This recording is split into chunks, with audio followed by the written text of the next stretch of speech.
السلام عليكم ورحمة الله تعالى وبركاته. الحمد لله رب العالمين والصلاة والسلام على أشرف المرسلين وعلى آله وصحابه الفائزين برضا الله. أما بعد، رب زدنا علما وحلما وفهما وعقلا ودبا كاملا، رب تمن بالخير والسعادة.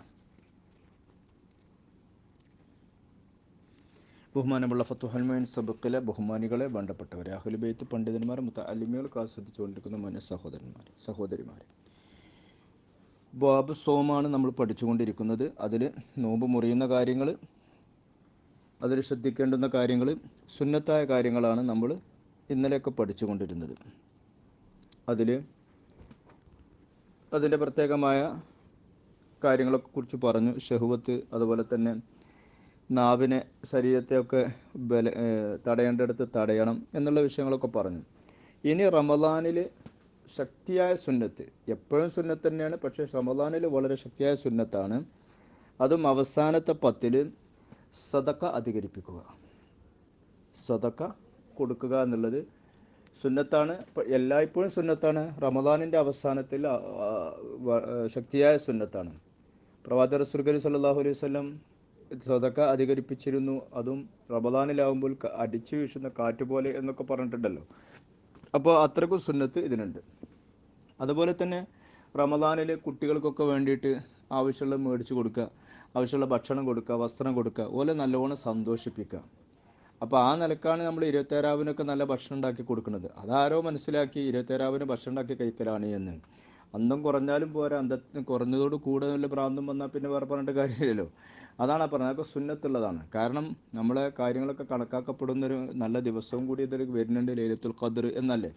അപ്പോൾ ആ ദിവസം മക്കൾ, ഭാര്യ, ഉമ്മ, ഉപ്പ, കുടുംബം, ഇവർക്കൊക്കെ സന്തോഷം ഉണ്ടായിരിക്കാം. അപ്പോൾ ആ സമയത്ത് നമ്മൾ എന്താവണം? സദക്ക കൊടുക്കുക. എന്നാൽ സദക്ക കൊടുക്കാനുള്ളതൊക്കെയും ഒരുമിച്ച് കൂട്ടിയിട്ട് റമദാനിൽ കൊടുക്കാമെന്ന് കരുതിയാണ്ട് മാറ്റിവെക്കാൻ പാടില്ല. കാരണം ഒരു ദിവസം ഒരാൾക്ക് നല്ല വരുമാനമുണ്ട്. ആ വരുമാനമുള്ള ഒരാൾക്ക് ആ ദിവസം തന്നെ പ്രത്യേകമായ വുജൂബായ സദക്ക അവൻ്റെ മേൽ വുജൂബുണ്ടാവും. അത് കൊടുക്കണം. സക്കാത്ത് അവന് കൊടുക്കേണ്ടത് എപ്പോഴാണ്? വർഷം തികഞ്ഞതിന് ശേഷമേ കൊടുക്കേണ്ടതുള്ളൂ. അപ്പോൾ അതുവരെ കാത്തിക്കുക എന്നുള്ളതും വേണ്ട. ഈ റമദാൻ വരെ കാത്തുനിന്നിട്ട് സദക്കക്ക് കൂടുതൽ കൂലുണ്ടല്ലോ ചവൻ കാത്തിക്കാൻ പാടില്ല. അപ്പോൾ അഹക്കായിട്ട് ഏറ്റവും പ്രയാസപ്പെട്ട അഹ്വജായ ആളുണ്ടെങ്കിൽ അയാളെ കണ്ടിച്ച് കൊടുക്കേണ്ടതാണ്. എപ്പോഴും പറയാറുണ്ട്, ഉദാഹരണത്തിന് ഒരാൾക്ക് 5 ഏക്കർ സ്ഥലമുണ്ട്. അടുത്ത താമസിക്കുന്ന ആൾക്കൊരു 2 സെൻറ്റ് തികയില്ല, അല്ലെങ്കിൽ 3 സെൻറ്റേ ഉള്ളൂ. അതിലും വീട് വെക്കുമ്പോൾ സൗകര്യമില്ല, ബുദ്ധിമുട്ടാണ്. അപ്പോൾ നമ്മളോട് വന്നിട്ട് അത് ബുക്ക് 1 സെൻറ്റ് എനിക്ക് തരുമെന്ന് ചോദിക്കേണ്ട ആവശ്യമില്ല, ചോദിക്കേണ്ടെന്നാ. അവന് ഈ 5 ഏക്കറുള്ള ആൾക്ക് ഓൻ്റെ സൗകര്യത്തിനുള്ള സ്ഥലം കൊടുക്കൽ ഇവൻ്റെ മേൽ വുജൂബാന്നാ. ആലോചിച്ച് നോക്കും. അങ്ങനെയാണ് ഷറേണ്ടത്. എന്നല്ല സക്കാത്തിന് വരട്ടെ, സക്കാത്ത് വരുമ്പോൾ കൊടുക്കുക എന്നുള്ള മസലയിൽ അല്ല. അപ്പോൾ റമദാനിൽ പ്രത്യേക സുന്നത്താണ്. എന്നും ചെയ്യുന്നതിനേക്കാളും കൂടുതൽ കൂലി കിട്ടും. 10-ന് 100, 100-ന് 700 മുതൽ 1000, അങ്ങനെ കൂലി കിട്ടുന്നതല്ലേ. അപ്പോൾ ആ കിട്ടുന്ന ഇതിനെ പരിഗണിച്ചുകൊണ്ട് സ്വതക്ക ചെയ്യൽ ഏറ്റവും സുന്നത്താണ്. അപ്പോൾ ആദ്യം പരിഗണിക്കേണ്ടത് നമ്മളെ മക്കളെ, ഭാര്യയെ, കുടുംബം. അത് കഴിഞ്ഞിട്ട് പിന്നെ കുടുംബത്തിൽ ജ്യേഷ്ഠാനുജന്മാരുണ്ടാവും, പെങ്ങന്മാരുണ്ടാവും, അമ്മായിമാരുണ്ടാവും, അമ്മാവന്മാരുണ്ടാവും, അങ്ങനെ ആ കുടുംബങ്ങളെയാണ്. അവരെ കഴിഞ്ഞാൽ പിന്നെ നമ്മൾ പരിഗണിക്കേണ്ടത് നമ്മളെ അയൽവാസികളെ. തൊട്ടടുത്ത അയൽവാസികൾ പ്രയാസപ്പെടുന്നുണ്ടാവും, ഓരോ നോക്കണം. അപ്പോൾ ഇങ്ങനെയുള്ള ആളുകളൊക്കെ നോക്കിയിട്ട് അതാണ് ചെയ്യേണ്ടത്. കാരണം ഇതൊക്കെ എന്താണ്? റസൂലും സഹാബത്തും അങ്ങനെയാണ് ചെയ്തിട്ടുള്ളത്. അതിന് ഒരുപാട് ഹദീസുകളുണ്ട്. പ്രവാചകൻ പറഞ്ഞിട്ടില്ലേ, അടുത്ത അയൽവാസി വിശക്കുന്ന സമയത്ത് വയറ് നിറച്ച് കഴിക്കുന്നത് നമ്മൾപ്പെട്ടവനല്ല. അത് ഹദീസ് പോരെ, ബാക്കിയുള്ള പിന്നെ അതിൽ ഈ കിയാസാക്കിയാൽ മതിയല്ലോ. അപ്പോൾ ആ സമയത്തൊക്കെ കൊടുക്കൽ നമ്മൾ മേൽ സുന്നത്താണ് എന്നർത്ഥം. ഇനി നോമ്പ് തുറപ്പിക്കലും പ്രത്യേക സുന്നത്താണ്. നോമ്പ് തുറപ്പിക്കുക എന്ന് പറഞ്ഞാൽ ഒരു 3 ഈത്തപ്പഴം മേടിച്ചു കൊടുത്താൽ മതി, അല്ലെങ്കിൽ കുറച്ച് സംസം വെള്ളം, അല്ലെങ്കിൽ വെള്ളം കൊടുത്താലൊക്കെ നോമ്പ് കുറിക്കാം. പക്ഷേ അതിലും പ്രത്യേക സുന്നത്താണിത്. അശ കൊടുക്കുക എന്ന് പറയും. നമ്മൾ സാധാരണ നമുക്കത് പറഞ്ഞാൽ പെട്ടെന്ന് തോന്നും, അപ്പോൾ എങ്ങനെ പറയണമെന്ന് തോന്നിപ്പോവും. വാസ്തവത്തിൽ നോമ്പ് തുറപ്പിക്കുക എന്ന് പറഞ്ഞാൽ ആ തുറക്കേണ്ടുന്ന ചെറിയ സാധനം കൊടുത്താൽ തന്നെ കൂലി കിട്ടി. പിന്നെ അശ എന്ന് പറഞ്ഞാൽ നമ്മൾ മനസ്സിലാക്കിയത് അശാക്ക് ബാങ്ക് കൊടുത്ത് നിസ്കാരം കഴിഞ്ഞിട്ട് ഭക്ഷണം കഴിക്കുക എന്നാണ്. അങ്ങനെയല്ല, സുന്നത്ത് മഗ്രിബിൻ്റെ ശേഷം കഴിക്കുക എന്നുള്ളത് തന്നെയാണ്. അതാണ് അശ എന്ന് പറയുന്നത്. രാത്രി അശാക്ക് ശേഷം പിന്നെ ഭക്ഷണമൊന്നുമില്ല. പിന്നെ നിസ്കാരം കഴിഞ്ഞിട്ട് പിന്നെ ഉറങ്ങി ശരീരത്തിന് ക്ഷീണം മാറ്റുക. അത് കഴിഞ്ഞ് നേരം സുബൈക്ക്, തഹജ്ജുദിന് രാവിലെ സുബൈക്ക് നേരത്തെ എഴുന്നേൽക്കുക, ജോലിക്ക് പോവുക, ഇങ്ങനെയൊക്കെയാണ്. അപ്പോൾ കഴിഞ്ഞുവെങ്കിൽ ഓൻ അശയും കൂടി കൊടുക്കണം. നമ്മൾ സാധാരണ അശ കൊടുക്കാറുണ്ട്, അത് പറയേണ്ടതില്ല എന്ന് നമുക്ക് തോന്നിപ്പോവും. പക്ഷെ അങ്ങനെയല്ല.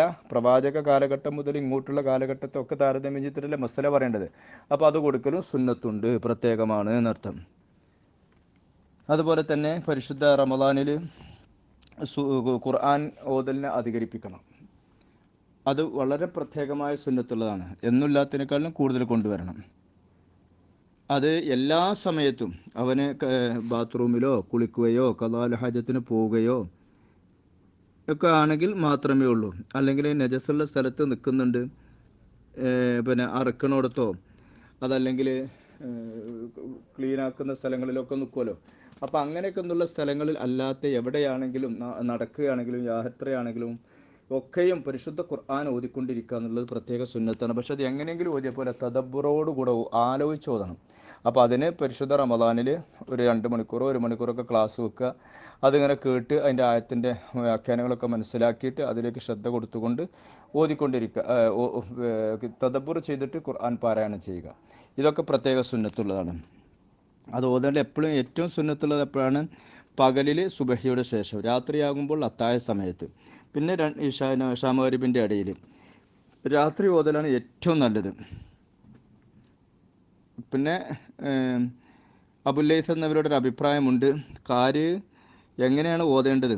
അവന് ഖത്മ് തീർക്കൽ അവൻ്റെ മേൽ ബാധ്യതയാണ്. വർഷത്തിൽ 1 പ്രാവശ്യമല്ല 2 പ്രാവശ്യം തീർക്കൽ അവൻ്റെ മേൽ ബാധ്യതയാണെന്ന് പറയുമ്പോൾ അവൻ്റെ മേൽ നിർബന്ധമാണ് തന്നെ.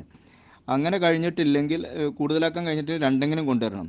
ഇമാം അബൂ ഹനീഫ റഹ്മത്തുള്ളാഹി തങ്ങൾ പറഞ്ഞതാണ്, ഖുർആനിനെ ഓരോ വർഷത്തിലും 2 പ്രാവശ്യം ഓതിക്കഴിഞ്ഞാൽ അവൻ അതിൻ്റെ ഹക്ക് വീട്ടി എന്നാണ്.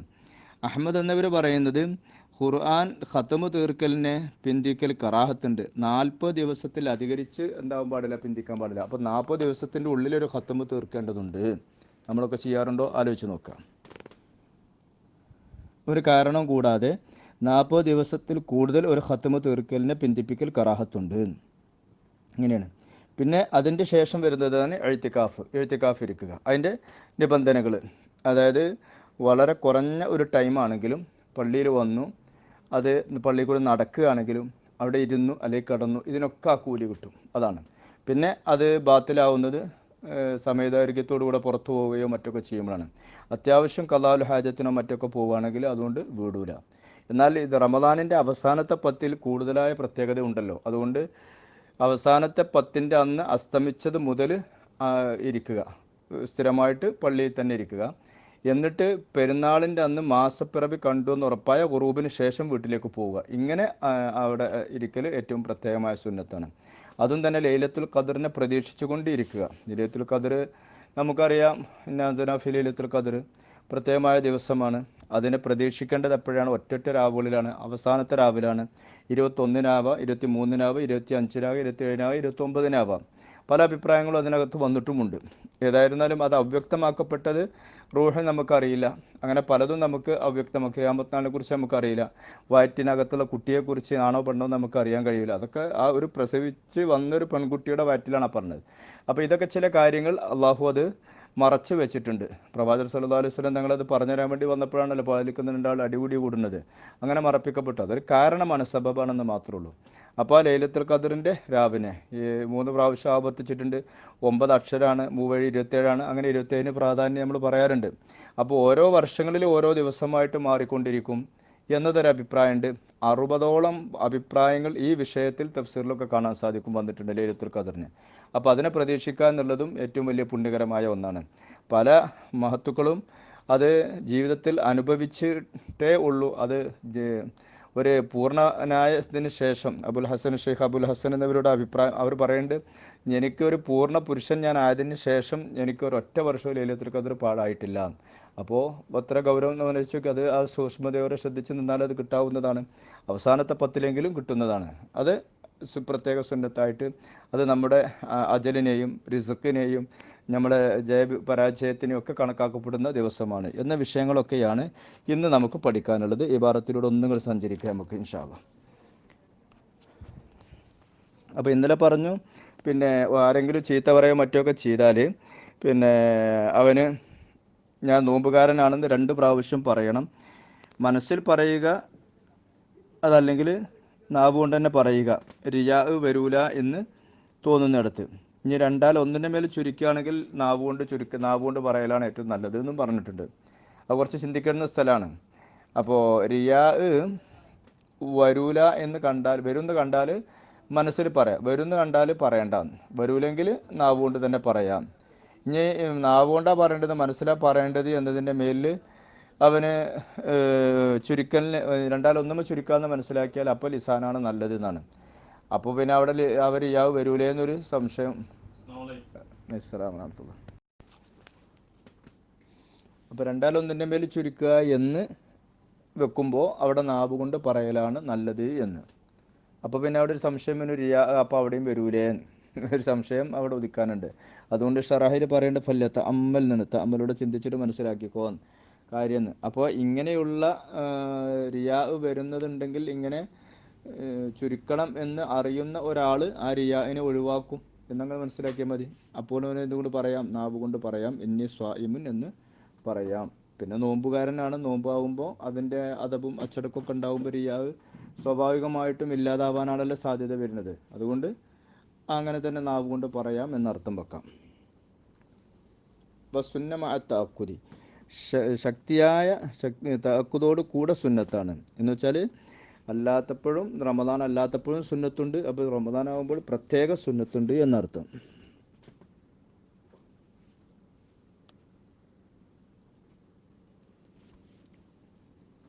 അതായത് നോമ്പ് എന്ന ഹൈസിയത്തിൽ പ്രത്യേക സുന്നത്തുണ്ട്. അങ്ങനെ അല്ലാന്ന് മനസ്സിലാക്കുകയാണെങ്കിൽ അത് സുന്നത്താണ് എല്ലാ ദിവസവും എല്ലാ കാലത്തും എന്നത് നമുക്കറിയാലോ. റമദാനിൽ പ്രത്യേക സുന്നത്താണ്. അഷ്റുഹുൽ അഖീറു, ആ റമദാനിൻ്റെ അവസാനത്തെ 10 ആക്കതു ശക്തിയായ സുന്നത്താണ്. എന്ത്? ഇക്സാറു സ്വതക്കത്തിൻ, സ്വതക്ക അധികരിപ്പിക്കുക എന്നുള്ളത്. സ്വതക്ക അധികരിപ്പിച്ച് ചെയ്യുക എന്നുള്ളത് ഏറ്റവും പ്രത്യേകമായ സുന്നത്തുണ്ട് ആ റമദാനിലും.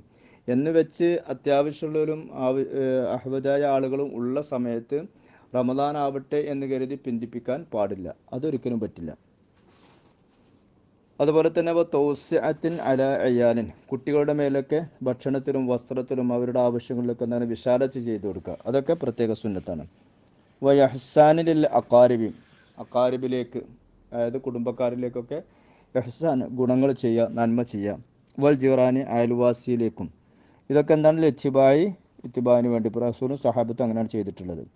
വൻ യുഫത്തിറ സ്വാഇമീന, നോമ്പുകാരൻ നോമ്പ് തുറപ്പിക്കണം, അതിനോട് കൂടെ അവർക്ക് ഭക്ഷണം കൊടുത്ത് ഭക്ഷിപ്പിക്കലും അവർക്ക് എന്താണ് അഫ്ളലായ കാര്യമാണ്.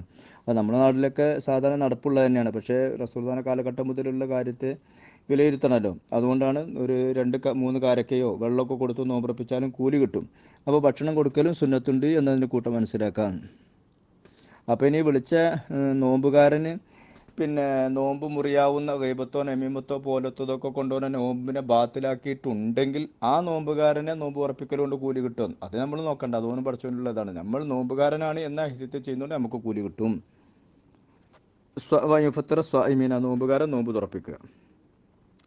അഷിഹിം, അതായത് അവർക്ക് അഷാ ഭക്ഷണം കൊടുക്കുക എന്ന് വെച്ചാൽ പ്രവാചക കാലഘട്ടം മുതലേ രാത്രിയുള്ള ഭക്ഷണം എന്ന് പറഞ്ഞാൽ മഗ്രിബിൻ്റെ ശേഷമാണ്. അതിനാണ് അഷാ എന്ന് പറയാം. ആ ഭക്ഷണം അതായത് നോമ്പ് തുറന്നതിന് ശേഷം പിന്നെ മഗ്രിബിൻ്റെ ശേഷമായല്ലോ, അപ്പോൾ പിന്നെ അഷാൻ്റെ ഇടയിലുള്ള ഭക്ഷണം എന്നുള്ള നിലക്ക് അഷാവിനെ അവർക്ക് ഭക്ഷിപ്പിക്കുക, അതാണ് അതുകൊണ്ട് ഉദ്ദേശിക്കുന്നത്. ഈ കതുറ ഒന്ന് കഴിവായാലും നോക്കൂ, കഴിവുണ്ടെങ്കിൽ ഭക്ഷണം ഉണ്ടാക്കി പിന്നെ എന്താണ് നമ്മുടെ നാട്ടിൻ്റെ സാധാരണഗതിയിലുള്ള വിഭവങ്ങളെങ്കിൽ അത് ഉണ്ടാക്കിയിട്ട് അവർക്ക് കൊടുക്കുക എന്നാണ് പറഞ്ഞതിൻ്റെ ഉദ്ദേശം. അങ്ങനെ ഇല്ല, അങ്ങനെ കഴിവില്ലെങ്കിൽ ഫഅലാ നഹ്വി ഷുർബത്തിന്, എന്തെങ്കിലും കുടിപ്പാനീയങ്ങൾ എന്തെങ്കിലും കൊടുത്തിട്ട് നോമ്പ് തുറപ്പിക്കുക, ഇത് സുന്നത്താണ്. ഇഖ്തിസാറു തിലാവത്തിൽ ലിൽ ഖുർആനി, ഖുർആനിനെ പാരായണം ചെയ്യുന്ന അധികരിപ്പിക്കുക. ഫി ഗൈരി നഹ്വിൽ ഹഷ്, അതായത് അവൻ അശുദ്ധത പോലോത്തതിൽ അല്ലാത്തിരിക്കുന്ന സമയത്ത്. ഹസ് എന്നും വായിക്കാം, ഹുസ്സു എന്നും വായിക്കാം. ആ ഹസ്സുകൊണ്ട് ഉദ്ദേശിക്കുന്നത് ഖളാഉൽ ഹാജത്തിൻ്റെ സ്ഥലങ്ങളിലാണ്. അതായത് 2-നോ 1-നോ പോകുന്ന ആ സ്ഥലങ്ങൾ എന്നർത്ഥം. മൂത്രിക്കാനോ കഷ്ടിക്കാനോ പോകുന്ന സ്ഥലങ്ങൾ അവിടെയൊക്കെ ആണെങ്കിൽ അപ്പോഴേ ഒഴിവാക്കേണ്ടതുള്ളൂ, അല്ലാത്ത സമയങ്ങളിലൊക്കെ അത് കൊണ്ടുവരേണ്ടതുണ്ട്. ഇനി അത് മാത്രമല്ല, നജസാണെന്ന് മുത്തയക്കനായ സ്ഥലങ്ങളുണ്ടാവും, അവിടെ നിന്നിട്ട് ഓതേണ്ട. അതല്ലാത്ത സ്ഥലങ്ങളിലും സമയങ്ങളിലൊക്കെ ഖുർആനോത്തിനെ അധികരിപ്പിക്കുക. വലോ നഹ്വ ത്വരീഖൻ, അത് വഴിയിലാണെങ്കിലും ശരി, യാത്രാമധ്യയാണ്, നടന്നു പോവുകയാണ്, അല്ലെങ്കിൽ വാഹനത്തിലാണ്, അപ്പോഴൊക്കെ ആണെങ്കിലും ശരി കൊണ്ടുവരണം. അഫ്ളലുൽ ഔഖാത്തിൽ ഇത്നിലിൽ ഖിറാഅത്തിനൊക്കെ ഏറ്റവും അഫ്ളലായ ടൈം മിനൻ നഹാരി, പകലിൽ ബഅദ സുബ്ഹാണ്. ഒമിനൽ ലൈലി ഫിസ് സഹരി, അത്താഴ സമയത്താണ്. പിന്നെ ഫബൈനൽ ഇഷ, രണ്ട് ഇഷാൻ്റെ ഇടയിലാണ്. എന്നാൽ ശ്രദ്ധിക്കണേ, ഖിറാഅത്തുൽ ലൈലി, രാത്രിയുടെ ഓത്ത് ഔല, അതാണ് ഏറ്റവും അഹക്കായത്. അത് തന്നെ നിസ്കാരത്തിന് ശേഷമായിരിക്കുക. നിസ്കാരത്തിന് ശേഷം രാത്രിയുള്ള ഓത്ത് ഏറ്റവും അഹക്കായതാണ്, ഏറ്റവും ഔലയാണ്. ഈ സുന്നത്ത് ശക്തിയാണ് എന്നതിനോടൊപ്പം തന്നെ എംബഗി, അത്യാവശ്യമാണ്, എംബഗി വുജൂബിനും സുന്നത്തിനൊക്കെ വരും. യക്കൂന ഷെഹനുൽ ഖാരി, ഓതുന്ന ആൾ ആയിരിക്കുക, ഷെഹനായിരിക്കുക അത്തദ്ബുറ, വെറുതെ ഇങ്ങനെ എന്തോ വായിച്ച് ഉറക്കം തൂങ്ങി ഇങ്ങനെ അൽക്കൗഫ് ഓതുമല്ലോ ഇങ്ങനെ, ആ ഓത്തല്ല. അല്ലെങ്കിൽ യാസീൻ ഇങ്ങനെ കൂട്ടത്തിൽ എഴുന്നിട്ട് ഇങ്ങനെ ഓതുമല്ലോ, ആ ഓത്തല്ല. ആലോചിച്ച് അതിലെന്താണ് പറയുന്നത് എന്നതിലേക്ക് ശ്രദ്ധ കൊടുത്തുകൊണ്ട് ഓതൽ പ്രത്യേക സുന്നത്താണ്. അങ്ങനെ അർത്ഥം അറിയില്ലെങ്കിലും കൂലി കിട്ടും. പക്ഷേ ഇങ്ങനെ ഓതാന്നുള്ളത് ഏറ്റവും പ്രത്യേക സുന്നത്താണ്. ഖാല അബുല്ലൈസ് എന്നവർ ഫിൽ ബുസ്താൻ എന്ന കിതാബിൽ പറയുന്നു, എംബഗി, അത്യാവശ്യമാണ്, അതായത് ശക്തിയായ സുന്നത്തുണ്ട്, ലിൽ ഖാരി, അതായത് ഖിറാഅത്ത് കൊണ്ട് അറിയുന്ന ആൾക്ക്, അൻ യഖ്തിമൽ ഖുർആന ഫിസ്സന, വർഷത്തിൽ ഖുർആനിനെ ഖത്മ് തീർക്കൽ, മറത്തിന്, 2 പ്രാവശ്യമെങ്കിലും ഖത്മ് തീർക്കൽ അവൻ്റെ മേൽ വുജൂബാണ്. ഇല്ലം യഖ്ദിർ അല സിയാദ, 2 കൂടുതൽ കഴിഞ്ഞിട്ടില്ല എങ്കിൽ 2 ഓതേണ്ടതുണ്ട്. 2 ഖത്മെങ്കിലും തീർക്കണം. അല്ല റമദാനിൽ മാത്രം ഖത്ം തീർക്കുക എന്നതല്ല, വർഷത്തിൽ ഇങ്ങനെ വേണം എന്നുള്ള സുന്നത്തുണ്ട്. വക്കാല അബു ഹനീഫ ഇമാം തങ്ങൾ പറഞ്ഞു, മൻ ഖറഅൽ ഖുർആന ഫീ കുല്ലി സന, എല്ലാ ഓരോ വർഷത്തിലും ഖുർആൻ ഓതിക്കഴിഞ്ഞാൽ, മറത്തിന് 2 പ്രാവശ്യം ഓതിക്കഴിഞ്ഞാൽ, ഫഖദ് അദ്ദ ഹഖഹു, ഖുർആനിൻ്റെ ഹക്കിനെ ഓൻ വീട്ടി എന്ന് പറയാം. അതായത് അതിൻ്റെ അളമത്തിനെ അവൻ പരിഗണിച്ചു എന്ന് പറയാം. വക്കാല അഹ്മദു എന്നവർ പറയുന്നു, യുക്റഹു തഹീർ ഖത്തുമത്തിൻ, ഖത്തുമേനെ പിന്തിക്കൽ കറാഹത്താണ്, അക്സറ മിൻ 40, 40 ദിവസത്തിനേക്കാളും അധികരിച്ച സ്ഥിതിയിൽ ഖത്തുമിനെ പിന്തിപ്പിക്കൽ കറാഹത്താണ്. 40 ദിവസത്തിൻ്റെ ഉള്ളിൽ ഓതണം എന്നർത്ഥം.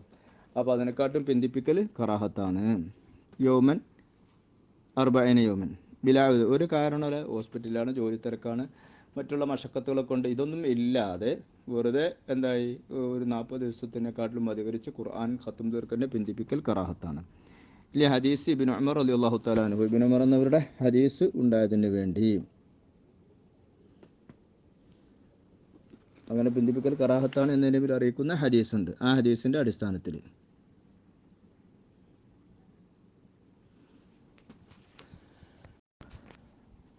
അതുപോലെ തന്നെ വൈക്കസാറു ഇബാദത്തിനെ അധികരിപ്പിക്കുക. ഇതല്ലാത്ത മറ്റുള്ള തസ്ബീഹുകൾ കൊണ്ടും ഖുർആനത്ത് കൊണ്ടും സുന്നത്തുകൾ അധികരിപ്പിക്കൽ കൊണ്ട് ഒക്കെ എന്താവുക, ഇബാദത്തിനെ അധികരിപ്പിക്കുക.